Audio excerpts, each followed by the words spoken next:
Hello दोस्तों, स्वागत है आपका AMIS स्टडी सर्किल के यूट्यूब प्लेटफॉर्म पर फिर से। और 14 जुलाई कब के बीत चुकी है।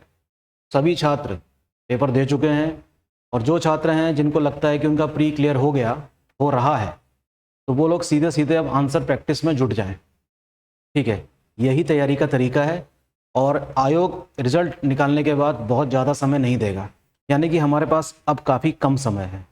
ठीक है, जो लोग पहली बार इस एग्ज़ाम को दे रहे हैं, फर्स्ट एवर, उनके लिए तो ये थोड़ा सा और भी ज़्यादा चैलेंजिंग है। दूसरा चैलेंज ये है कि जिस पैटर्न पर उत्तराखंड पीसीएस का ये वाला एग्ज़ाम होगा मेंस का, वो भी पहली बार हो रहा है। लेकिन अच्छी बात यह है कि इस पैटर्न पर यूपी पीसीएस में एग्ज़ाम हो चुका है, तो हमारे पास एक मॉडल पेपर के रूप में यूपी पीसीएस का पेपर है। उसको आधार मानकर हम फॉर्मेट को समझ सकते हैं।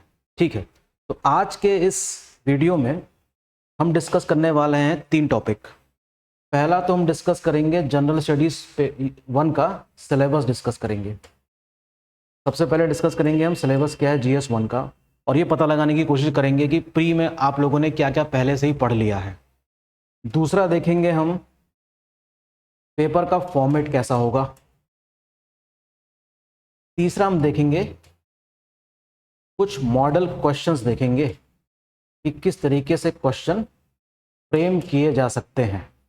ठीक है, तो इन 3 मुद्दों पे हम बात करने वाले हैं। आइए शुरू करते हैं।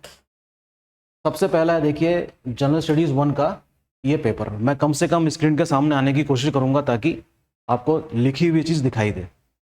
GS 1 का नाम है Indian heritage and culture, history and geography of the world and society. 3 घंटे का पेपर होगा, 200 मार्क्स का है। 13 पॉइंट है इसमें, सिलेबस काफ़ी लंबा चौड़ा है।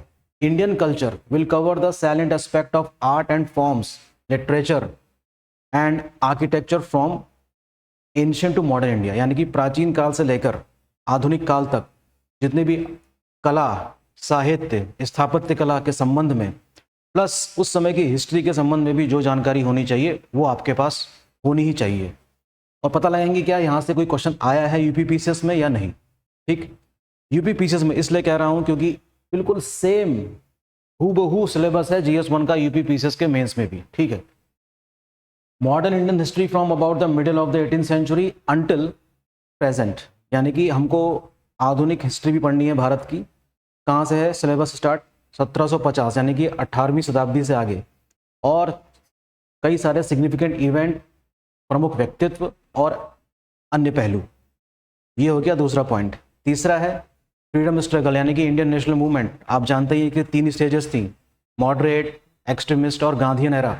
ठीक है, उसके बारे में गहरी समझ होनी चाहिए, यानी कि its various stages and important contributors, their contributions from different part of the country. अर्थात हमको इंडियन नेशनल मूवमेंट को पूरी तरीके से फिर से पढ़ना है, ना सिर्फ पढ़ना है, जबकि यहाँ से अगर कोई क्वेश्चन आ जाता है आंसर लिखने के लिए, तो वो भी बहुत ही शानदार तरीके से लिखना है, तभी आपको मार्क्स मिलेंगे।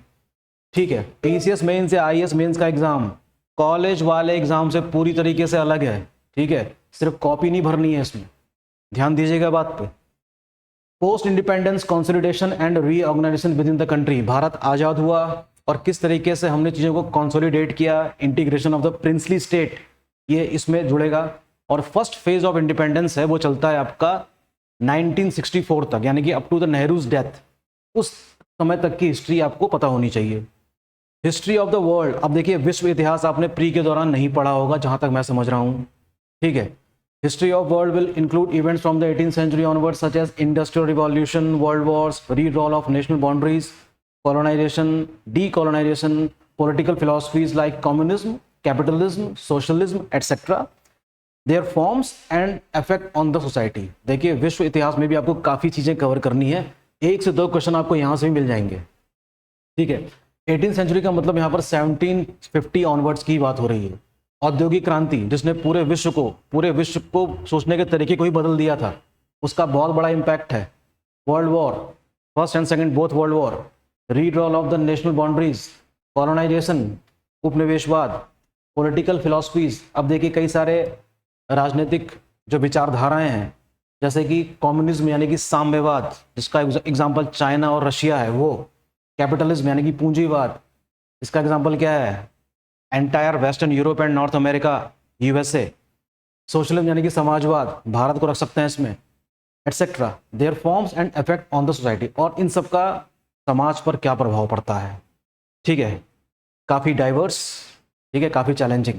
Current features of the Indian society, Bharatiya Samaj के कई सारे जो पहलू हैं, विशेषताएं, वे डाइवर्सिटी ऑफ इंडिया यानी कि भारत की जो विविधता है उसके बारे में भी काफ़ी जानकारी होनी चाहिए। Role of women's and women's organisation, महिलाओं की जो भूमिका थी वो, और कई सारे महिलाओं से जुड़े हुए संगठन, पॉपुलेशन एंड एसोसिएटेड इश्यूज और संबंधित पहलू, पॉवर्टी यानी कि गरीबी एंड डेवलपमेंटल इश्यूज यानी कि विकास जो पहलू हैं वो, शहरीकरण एंड देयर रेमेडीज, तथा इससे जो कह सकते हैं कि जो भी कमियां हैं उनकी रेमेडीज क्या हैं वो सब। Effects of globalisation on the Indian society यानी कि वैश्वीकरण का भारतीय समाज पर क्या प्रभाव पड़ा वो। सोशल एम्पावरमेंट, कम्युनलिज्म यानी कि संप्रदायवाद, रीजनलिज्म यानी कि क्षेत्रवाद, एंड सेक्युलरिज्म यानी कि कह सकते हैं कि धर्मनिरपेक्षता वाली जो बात है वो। इन सब चीज़ों के बारे में आपको गहरी समझ होनी चाहिए, सिर्फ समझ ही नहीं है, आपको आंसर भी लिखना है। अब देखिए 200 नंबर में ज्योग्राफी वाला पार्ट भी है, silent feature of the world's physical geography. Physical geography आप प्री के दौरान पढ़ चुके होंगे, क्लाइमेट पढ़ चुके होंगे, है ना, जियोमॉर्फोलॉजी पढ़ चुके होंगे, पूरी ओशिनोग्राफी पढ़ चुके होंगे, उसमें से कुछ भी आ सकता है। डिस्ट्रीब्यूशन ऑफ की natural resources across the world including south Asia and Indian subcontinent, भारतीय उपमहाद्वीप तथा दक्षिण एशिया से संबंधित जो भी नेचुरल रिसोर्सेज हैं उनका डिस्ट्रीब्यूशन समझना होगा। Factor responsible for the location of the primary, secondary and tertiary sector industries in various parts of the world including India. अब देखिए इस प्रकार यहाँ से इस टॉपिक से क्वेश्चन किस तरीके से बन सकता है। क्वेश्चन इस तरीके से बन सकता है कि वो कौन कौन से फैक्टर्स होंगे जो स्टील की फैक्ट्री लगाने के लिए रिस्पॉन्सिबल हैं या सहायक सिद्ध होते हैं, या शुगर मिल के लिए भी ये चीज़ आ सकती है। ठीक है, शुगर मिल को इस्टेब्लिशमेंट के लोकलाइजेशन के लिए कौन कौन से फैक्टर्स रिस्पॉन्सिबल होते हैं, ऐसे भी क्वेश्चन यूपी पीसीएस में पहले आ चुके हैं। तो आपको पता होना चाहिए कि what is the difference between the primary, secondary and tertiary sectors. Okay, tertiary sector की अगर हम बात करें तो आईटी सेक्टर इसका एग्जांपल है। सेकेंडरी सेक्टर की बात करें तो मैन्युफैक्चरिंग इंडस्ट्री आ जाएगी।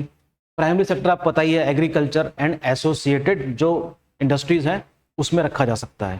तो काफ़ी इंपॉर्टेंट टॉपिक है ज्योग्राफी का। एक क्वेश्चन यहाँ से मान के चलिए आ सकता है। Important geophysical phenomenas like earthquake, ये आप पढ़ चुके हैं प्री में, tsunamis, volcanic activities, cyclone, anti cyclone, ये सब geographical features and their location, changes in critical geographical features including water bodies, ice caps and in flora and fauna and the effect of such changes. जो भी भौगोलिक बदलाव हमको देखने को मिलते हैं ग्लोबल वार्मिंग की वजह से खास तौर पे, उसका समाज पर क्या प्रभाव पड़ा है, इन सब चीज़ों के बारे में भी हमें देखना होगा। समाज में नहीं, इसका क्या प्रभाव पड़ता है अगर इस प्रकार के चेंजेस हमने पिछले 3 दशकों में देखे हैं वे। ठीक है, तो ये तो रहा GS1 का क्या सिलेबस। अब हम देख लेते हैं क्या कि पेपर को 2 पार्ट्स में बांटा गया है, सेक्शन ए और सेक्शन बी।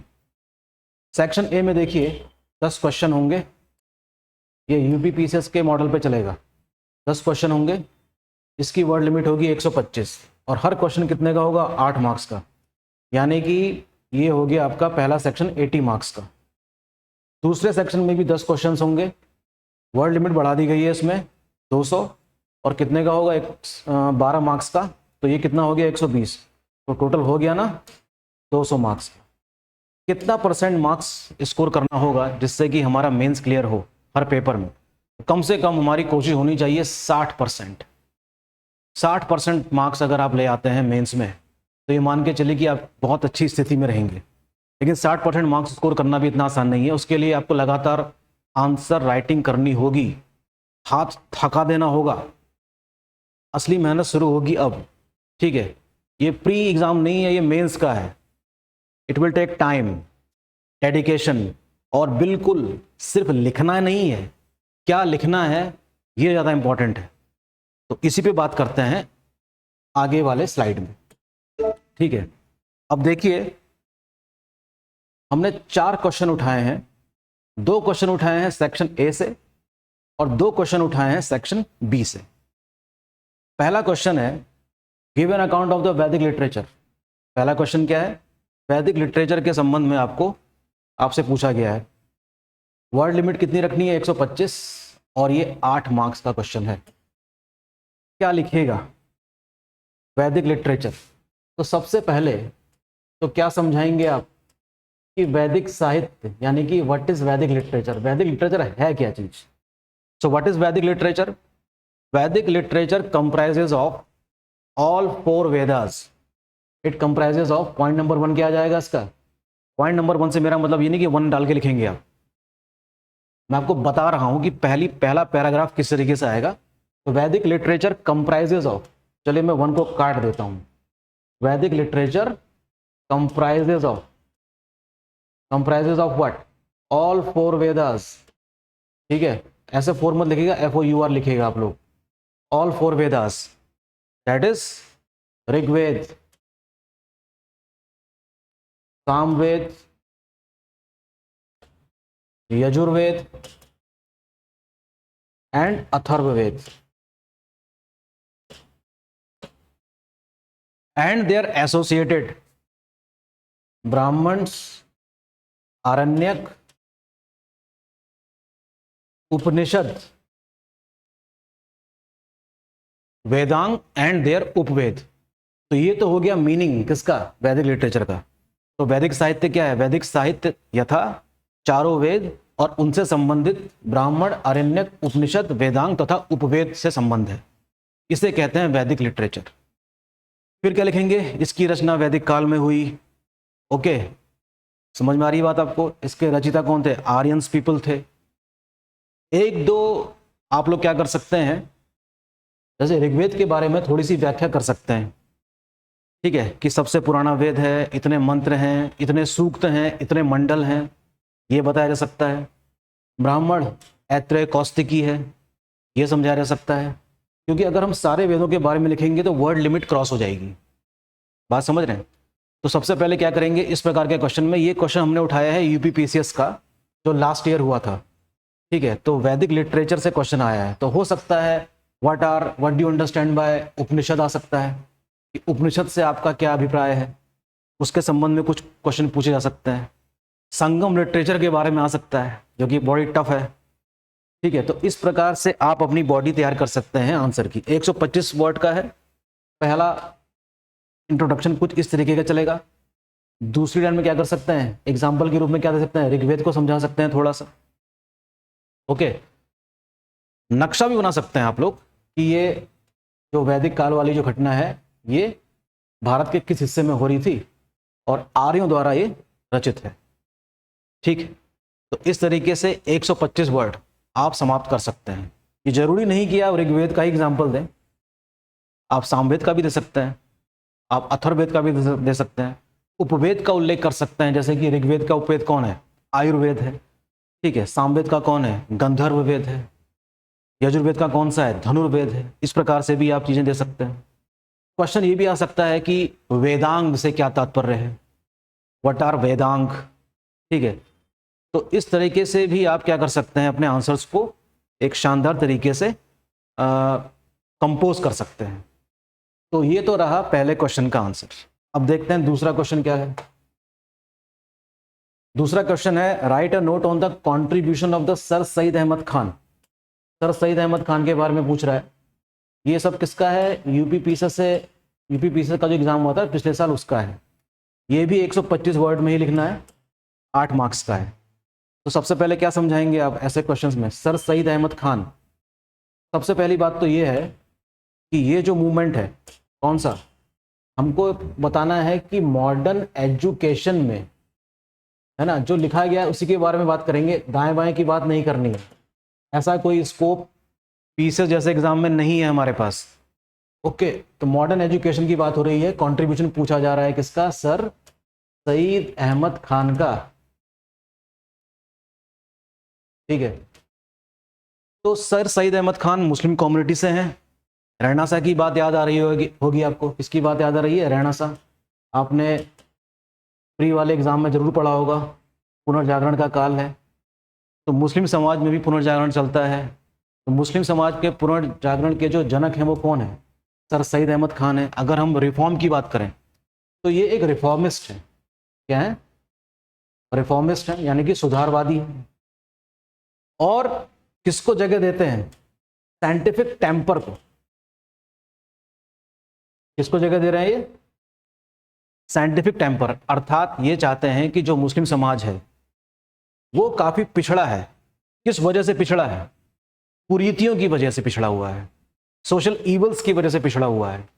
उसका वो विकास नहीं हो पाया जो होना चाहिए था। ओके, यानी कि इंग्लिश एजुकेशन के ये समर्थक हैं। ठीक है, इंग्लिश एजुकेशन के बारे में थोड़ा सा लिख सकते हैं कि ये किसके समर्थक थे? इंग्लिश एजुकेशन के। किसको दिए जाने के? मुस्लिम समाज को। तो मुस्लिम कम्युनिटी तभी तो उनका विकास हो सकता है। इन्होंने प्रहार किया है किस पर? ऐसे ईवल्स पे। क्या? कि जैसे रिलीजन यानी कि धर्म, अगर समय के साथ उसमें परिवर्तन ना किया जाए तो वो जड़ हो जाएगा। ठीक है, it will become what? Fossilised हो जाएगा। ये सब चीजें आंसर्स में डाल सकते हैं। ठीक है, तो इन्होंने मुस्लिम समाज को एजुकेट करने के लिए 1875 में किसकी स्थापना करी है? अलीगढ़ मूवमेंट की। किसकी करी है? अलीगढ़ मूवमेंट की। और इस तरीके से मुस्लिम समाज के लिए हम कह सकते हैं कि ये वरदान साबित होते हैं। लेकिन जैसा कि आप जानते ही हैं, जब कोई पढ़ा लिखा व्यक्ति अपने ही धर्म के कुरीतियों के बारे में कुछ लिखना शुरू करेगा तो उसको भी विरोध झेलना पड़ेगा, ऑर्थोडॉक्स मुस्लिम का। जरूर इनके साथ भी यही हुआ होगा। ठीक है, तो जो ऑर्थोडॉक्स सेक्शन है वो इस प्रकार के चेंजेस को एक्सेप्ट करने के लिए तैयार नहीं है, ना था ना है। ठीक है, तो हम कह सकते हैं कि इन सब चीज़ों का भी सामना करना पड़ा होगा सर सईद अहमद खान को। ओके, लेकिन कुछ लोगों तक तो बात पहुंची ही होगी। ठीक है, तो इन सब चीज़ों के बारे में आप एक अच्छा सा फॉर्मेट तैयार कर सकते हैं और इनका जो रोल था वो एक्सप्लेन कर सकते हैं। ठीक है, 125 वर्ड का ही है, 3 से 4 पैराग्राफ में ये आंसर लिखा जा सकता है। तो कुछ कीवर्ड्स का ध्यान रखेंगे। अब इस प्रकार की चीज़ों को पढ़ने के लिए, है ना, कीवर्ड्स का ध्यान देंगे। इन सब चीज़ों को पढ़ने के लिए आपके पास कौन सी बुक्स होनी चाहिए? जैसे कि बिपिन चंद्र मॉडर्न इंडिया के लिए सबसे बेहतरीन किताब मानी जाती है, आज भी है। इसको आप जरूर पढ़िएगा। तो रैनासा के इस बुक में 2 चैप्टर्स हैं, एक 1857 से पहले का और फिर 1857 के बाद भी, है ना, जो सोशल रिफॉर्म्स हैं उसके बारे में भी इस बुक में बहुत अच्छा समझाया गया है। इनफैक्ट अगर आपने इस बुक को ढंग से पढ़ लिया है तो आपके पास वर्ड्स की कोई कमी नहीं रहेगी। शब्दकोश बहुत ज़रूरी है आंसर लिखने के लिए। शब्दकोश आएगा कहाँ से? किताबें पढ़ के ही आएगा। बहुत ही शानदार किताब है। तो मैं सजेस्ट करता हूँ मॉडर्न इंडिया वाले पार्ट को पढ़ने के लिए आप सिर्फ और सिर्फ इसी किताब को पढ़िए, बिपिन चंद्र। अगर समय है आपके पास और तो आप वो पढ़ सकते हैं, B.L. ग्रोवर। तो हिस्ट्री को पढ़ने के लिए इन 2 बुक्स को आप वो कर सकते हैं, रेफर कर सकते हैं। ठीक है, तो सर सईद अहमद खान का अलीगढ़ मूवमेंट, बाद में किस तरीके से वो ट्रांसफॉर्म हो जाता है अलीगढ़ मुस्लिम यूनिवर्सिटी में, और कैसे हम देखते हैं कि सर सईद अहमद खान जो हिंदू मुस्लिम एकता के हिमायती थे, बाद में किस प्रकार से थोड़ा सा उनका विचार बदल जाता है, ये भी इंपॉर्टेंट है। ओके, लेकिन सवाल में पूछा गया है सिर्फ मॉडर्न एजुकेशन वाला। तो आंसर लिखते समय इस बात का ध्यान देंगे कि हमको जो आता है वो नहीं लिखना है, जो पूछा गया है सिर्फ वही, उससे ना ज़्यादा ना ही उससे कुछ कम। ठीक है, एक और मॉडल क्वेश्चन देख लेते हैं। Underline ideological dimensions of the uprising of the 1857, यानी कि ये बात हो रही है 1857 की क्रांति के जो आइडियोलॉजिकल डायमेंशंस हैं उसके बारे में पूछ रहा है। इसमें ये नहीं पूछ रहा है कि 1857 की क्रांति के कारण क्या थे, देखिए ये 200 वर्ड्स का क्वेश्चन है, यानी कि थोड़ा और भी ज़्यादा हमको लिखना होगा इसमें। ठीक है, तो आइए थोड़ी सी इसकी चर्चा कर लेते हैं कि ये क्या चीज़ है। रिवोल्ट ऑफ 1857 के हमको आइडियोलॉजिकल डायमेंशंस को देखना है। किसको देखना है? आइडियोलॉजिकल डायमेंशंस को। तो जाहिर सी बात है 200 वर्ड्स का क्वेश्चन है, 1857 के रिवोल्ट के बारे में है, तो कुछ बात हमको 1857 रिवोल्ट के बारे में पहली लाइन में लिखनी होगी। तो पहली लाइन इस आंसर की किस प्रकार से शुरू होगी? वो ऐसे होगी कि the revolt of 1857 was the first major challenge against Britishers. ठीक है, the revolt of 1857 was the first major challenge against British. ठीक है, बस ज्यादा इसमें व्याख्या करने की जरूरत नहीं है, क्योंकि पूछा गया है कि आइडियोलॉजिकल डायमेंशंस। अब 1857 के बारे में जो रिवोल्ट हुआ था उसके लगभग सभी पहलू अगर आपको पता है तो ही आप इस आइडियोलॉजिकल डायमेंशंस को अंडरलाइन कर सकते हैं, अदरवाइज नहीं कर पाएंगे। तो सबसे पहले तो हमें ये करना है कि 1857 रिवोल्ट के सभी पहलू हमको पहले से पता होना चाहिए और उसमें लिखना क्या क्या है ये भी पता होना चाहिए। अब इसमें सामाजिक कारण बताने की जरूरत नहीं है, लेकिन क्योंकि आइडियोलॉजिकल डायमेंशंस पूछा गया है तो हमें एक चीज याद आती है कि एक इनहेरिटेंस एक्ट पास किया गया था 1850 में। क्या पास किया गया था? Inheritance act. इसमें ये खबर फैली कि जो सरकार है, अंग्रेज सरकार है, ये हिंदुओं को किसमें कन्वर्ट कर रही है? क्रिश्चियंस में, और उनकी प्रॉपर्टी को क्या कर लेगी? हड़प लेगी।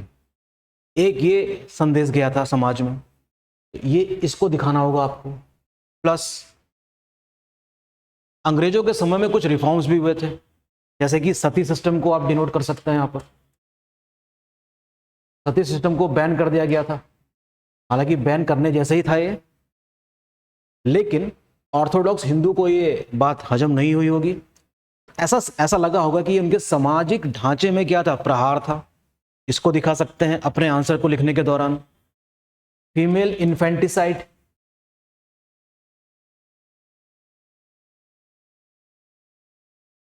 ये भी आप दर्शा सकते हैं। अर्थात ये भारत में रहने वाला जो ऑर्थोडॉक्स सेक्शन था उसने अंग्रेजों के द्वारा किए गए इन रिफॉर्म्स को एक क्या माना? प्रहार माना है।